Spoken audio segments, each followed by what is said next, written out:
ሁልጊዜም ወደ ሐዋሳ ሰው ደስታን፣ ሰላምን፣ ፍቅርን እና ቅድም የጠቀስኳቸውን የምግብ አይነቶች ለመቅመስ፣ ለመዝናናት፣ ለመደሰት ይመጣ ነበር። ዛሬ ግን ያ ታሪክ አዲስ ታሪክ አክሏል፣ ጨምሯል። ሐዋሳ የውበት የአሳ የብርሰሜ ብቻ ሳይሆን ለኢትዮጵያና ለአፍሪካ ብርሃን የሚያመነጭ ትልቁ የሶላር ሴል በአፍሪካ የሚመረትባት ከተማ ሆናለች።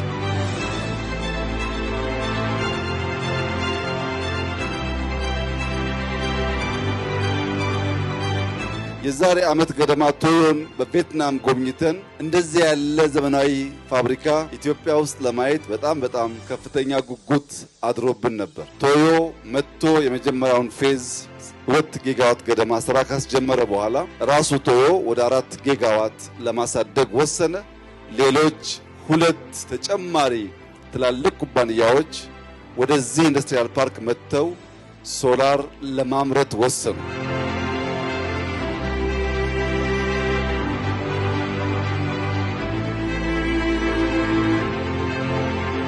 በኢትዮጵያ ውስጥ ኢንዱስትሪ በዚህ ንጽህና በኤአይ ታግዘው በሮቦት ሲያመርቱ ማየት የመጀመሪያችን ነው። ይህንን በሶላር ሴል ያየነውን ቴክኖሎጂ የመጠቀም ምርት የማሳለጥ ጥራት የመጠበቅ ልምምድ ኮምፒውተሮች፣ ስልኮች ወደ ማምረት ካሳደግን ሌላ ሀገር የምንቀናባቸውን የአመራረት ስርዓት የተከተሉ ኤአይ የሚጠቀሙ በአጭር ጊዜ ብዙ ምርት የሚያመርቱ እና ትልቅ ሀብት የሚያስገኙ የኢንዱስትሪ ዘርፎች ውስጥ እንቀላቀላለን ማለት ነው።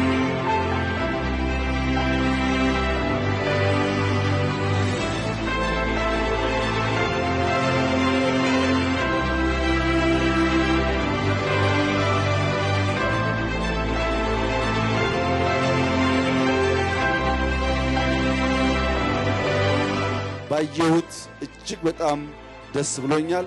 እናንተም እንኳን ደስ ያላችሁ። እንደዚህ ያለው መልካም ሥራ ይቀጥል፣ ይበርታ። የኢትዮጵያ ብልጽግና ለልጆቻችን መልካም ሀገር የመቶው ጅማሮ በአስተማማኝ መሰረት እንዲጣል በጋራ እንድንቆም አደራ ልላችሁ ወዳለሁ። እጅግ አድርጌ አመሰግናለሁ።